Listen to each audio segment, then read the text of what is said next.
Maithili express की शानदार प्रस्तुति।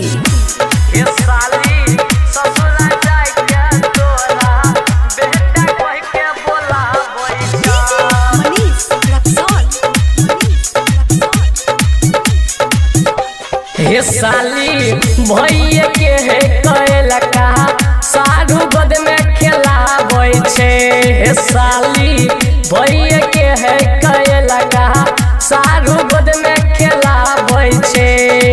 साधु बद में खेलाबै छे, साधु बद में खेलाबै छे।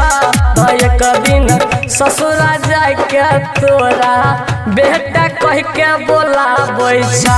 हे साली ससुरा जाय के तोरा बेटा कह के बोलाबै छा।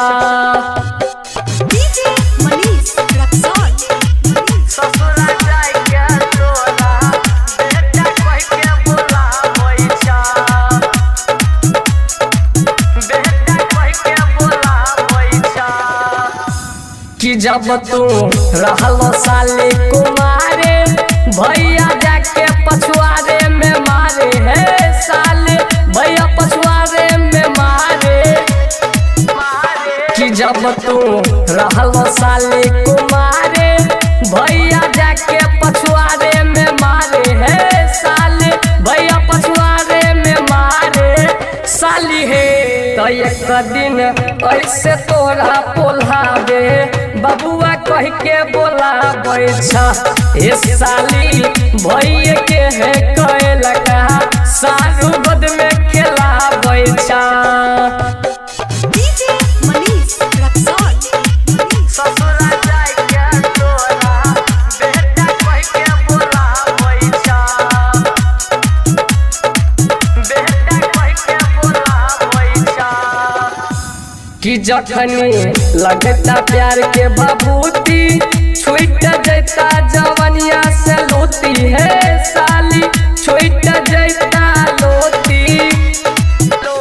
कि जखनी लगता प्यार के बबूती छूट जैता जवनिया से लोती। है साली छूट जैता लोती।